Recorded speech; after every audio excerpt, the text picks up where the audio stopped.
Olá, quero falar hoje sobre planejamento tributário. O planejamento tributário aparece em muitos lugares assim, reduza sua carga tributária, economize não sei quanto de tributo, você não pode não fazer planejamento. Eu não entendo assim, eu acho que tem um pouco de fantasia nisso daí, mas quero colocar aqui a minha opinião sobre este tema. Eu entendo que o sistema tributário em si, hoje no Brasil, ele já é um indutor do comportamento. Ou seja, se você quer que uma atividade desenvolva, você faz um incentivo.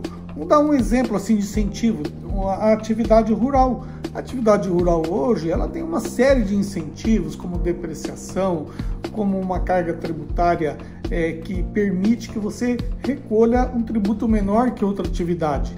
Então existe assim já no nosso sistema. Então não vejo assim tanta oportunidade como colocam assim de planejamento tributário. O que eu vejo é que a economia, ela sim dita as regras do planejamento tributário. É ela que já induz o contribuinte a economizar impostos. Um exemplo assim muito claro que eu vejo vamos supor que todo mundo já sabe, é melhor você se organizar um profissional liberal na forma de pessoa física ou de pessoa jurídica.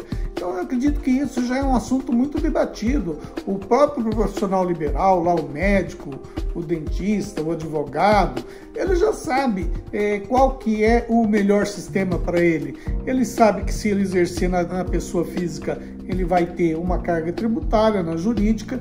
Então isso é uma opção. Isso seria um planejamento tributário? Claro que é. Uma outra coisa que eu vejo assim como planejamento tributário, mas é decorrência do próprio sistema, a terceirização. Então existe a terceirização na indústria, no comércio, na prestação de serviço. Ou seja, as pessoas hoje já não executam todas as atividades dentro da empresa. E o sistema tributário é melhor para terceirização? É melhor fazer dentro da empresa ou contratar fora? Hoje já tem, né? Eu acho que, claro, o que você tem que fazer aí? Uma simulação de cálculo, ver terceirizado como é e dentro da atividade como são os cálculos. Tudo virou uma matemática. E nós temos opção A, opção B, opção C, e dentro das opções é que você vai tributando. Então, o próprio mercado já indica. Quero aqui fazer uma pequena, não digo uma pequena crítica, mas quando se fala assim, a pejotização, já coloca isso como uma conduta errada, assim, você vê, não pode pejotizar. Eu não vejo assim, não. O que é a pejotização, como as pessoas colocam?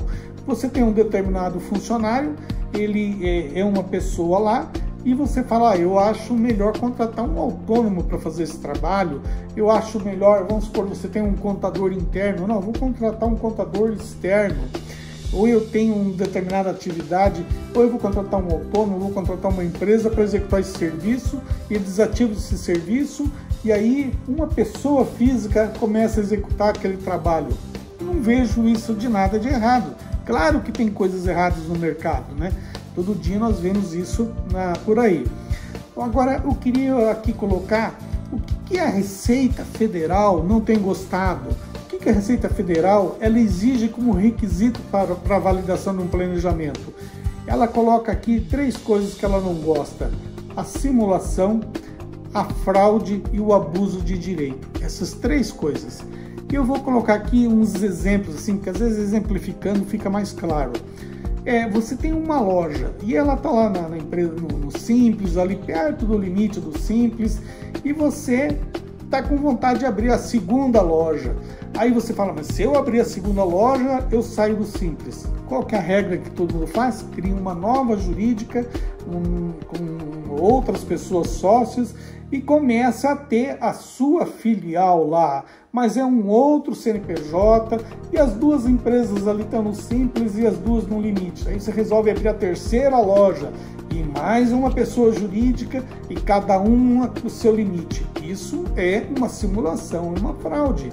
Você deveria ter apenas uma jurídica, uma matriz, 2 filiais ou 3 filiais, não cada empresa no Simples. Isso tem por aí? Claro que tem, mas não é certo. E a Receita tem autuado, desconsiderado o regime do Simples e arbitrado pelo lucro presumido aí, o lucro, o cobrado PIS, COFINS, não tem concordado com isso. Uma outra coisa que a Receita Federal tem autuado também, que eles chamam lá, a jurisprudência chama unicidade empresarial. Aí já é um modelo maior. Um exemplo, você tem um grupo de empresas que na realidade não é um grupo de empresas que trabalham de forma autônoma. Elas dividem a receita e os custos. E cada empresa opta por um regime tributário, uma no presumido, uma no real, e você faz um cálculo isolado, aproveitando o melhor de cada regime tributário e dividindo as receitas e custos. Isso daí a Receita Federal entende que é apenas uma empresa e ela desconsidera os regimes de todas as empresas e tributa todo mundo no lucro real. Isto é o que tem acontecido. Então, quando você fala em planejamento tributário, eu entendo que o planejamento tributário não é a coisa mais importante. O que é mais importante? É a própria empresa, é ali você sentindo a necessidade da terceirização, sentindo a necessidade da alocação.